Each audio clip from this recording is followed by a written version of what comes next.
In this video, we're going to go over the past participle for the present perfect tense. So here we are going to look at what's called the past participle. So with verbs, we have what's called the present tense, often the base verb, and then we have the past tense, and then we have what's called the past participle. So for example, you probably know it as eat, ate, eaten, and drink, drank, drunk, go, went, gone, see, saw, seen, do, did, done, draw, drew, drawn. So for a lot of the irregular verbs, you have three forms.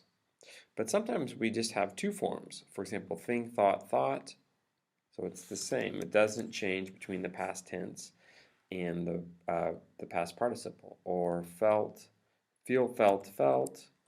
Or, oh, I hate it when it does that, when it makes that a capital. Or make, made, made, or paid, pay, paid, paid. So sometimes for irregular verbs, the past tense and the past participle is the same thing. Now for some, it never changes. So for example, you just have one form. So put, quit, quit, quit, set, set are some examples. Now we do have some special cases. So down here we have, for B, we have been. And for forgot, you can say it two ways. You can say forgot or forgotten. Both are okay. And for come, you go come, came, come. You use come again for the past participle. So let's go ahead and take a look at like how we use it in the present perfect. So the present perfect, one thing that's unique is it's always going to have or has in front of it.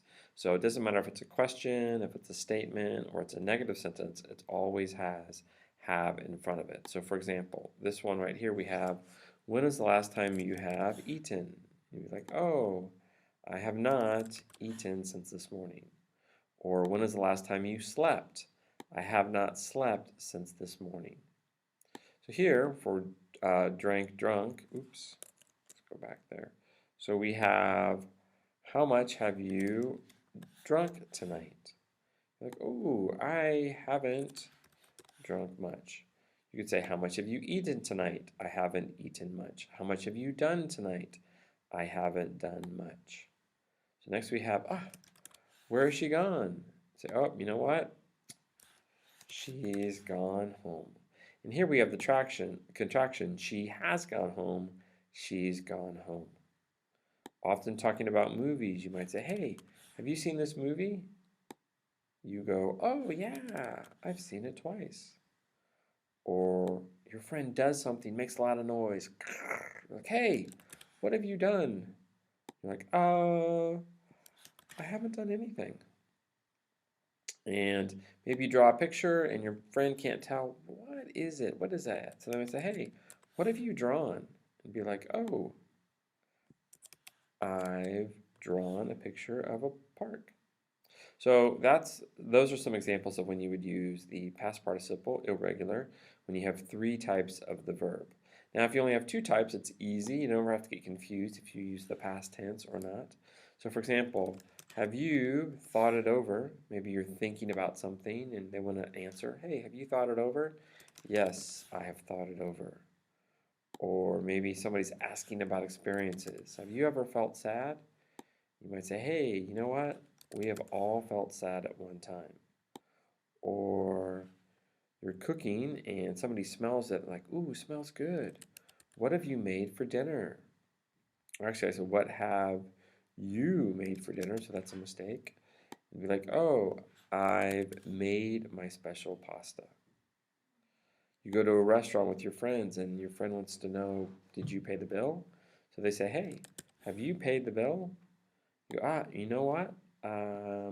I think Sue has paid the bill. And actually, let's just change that to, I think Sue has paid the bill. That's a better match there. So maybe you think your friend put your keys somewhere and you ask him, hey, where have you put my keys? And maybe your friend didn't move your keys. I haven't put them anywhere. You have a friend who said he was going to quit smoking. So you might ask, has he quit smoking like he promised? Your friend says, no, he hasn't quit yet. Or we have, Now, where have I set my books? You don't know where you put your books? You can say, you set them over there. And notice here we're just using the simple past. Sometimes you can use the simple past or the present perfect when asking a question about a recent activity. So here we have you ever been to Hawaii? Oh, yes. I've been there many times. And somebody says, hey, have you, if I can type it here, have you forgotten something? Oh, I forgot my wallet, right? You could say, oh, I've forgotten my wallet, but here it's a recent activity, so, oh, I forgot my wallet. And we'll talk about that more in future tutorials. Next one we have, hey, you're at the party, you're looking, is anybody here? Has anybody come yet? And you go, oh yeah, a few people have come already. So that's just a quick overview of the form that you would use when using the present perfect. Thanks.